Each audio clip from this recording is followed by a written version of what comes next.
The things in academy is that when somebody does something original, then all the others start following and be trying to do their own versions of it.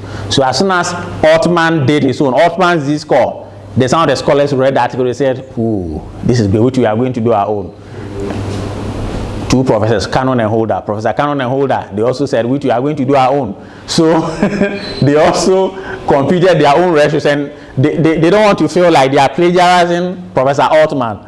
So they also computed their own ratios and used that same technique and followed what Altman did, and they also came up with their own Z-score, the Cannon and Holder Z-score, and this was the equation, the discriminant function they generated, and they gave their interpretation that if the Z-score is less than 0.04, it means there's a probability of bankruptcy risk of something higher than 65%. It means there's more than 65% risk that such a company will collapse.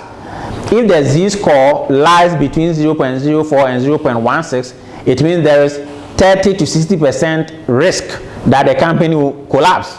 And then if the Z-score is greater than 0.16, it means that there is less than 30% risk that such a company will collapse. So this is from Professor Conan and Holder. You can also apply this one. For practical purposes, if you wanted to predict the likelihood that a company will fail, don't pick just one model. Pick majority of them and see what all of them will say. If majority of them say the same thing, there's a problem. So you can use this model as well. Then Professor Springate also came along and also devised his own. The basic difference between these models is the choice of the variables. That's the basic difference. So the interpretation, you can always follow that, right? Then we have the Toughless model. So these are all Z-score models. So there's nothing strange about them. Then we have the Zimwinski score. It's also a Z-score. So the difference here again is the choice of the variable. So you can really go through all of them. These are Z-score models, okay. But some analysts think that the Z-score models are still a bit weak because they cannot capture certain probability, the probability distribution function. So some people think that we can use the logistic regression model, which I like this model too. So this is the basic formulation of the logistic regression model.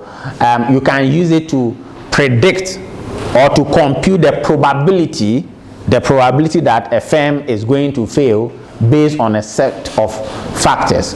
It's a very powerful model, which is very mathematical, but I'm not going to explain all of that because that will make your brains too hot.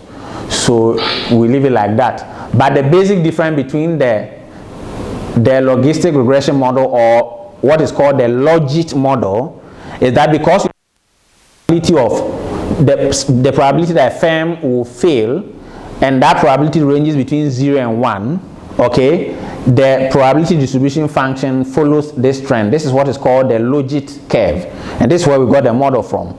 This is different from if you were using normal regression, linear regression, where line. So this makes the, linear regression different from logistic regression. But basically, the logit model can also be used to predict the likelihood that a particular firm will fail. It gives you the probability that it will fail through what is called the odds ratio. Okay, you can do all of these things using software. Okay, you don't have to. You can do that in Stata. Okay, you can do that in eViews. You don't have to suffer and be doing things manually any longer.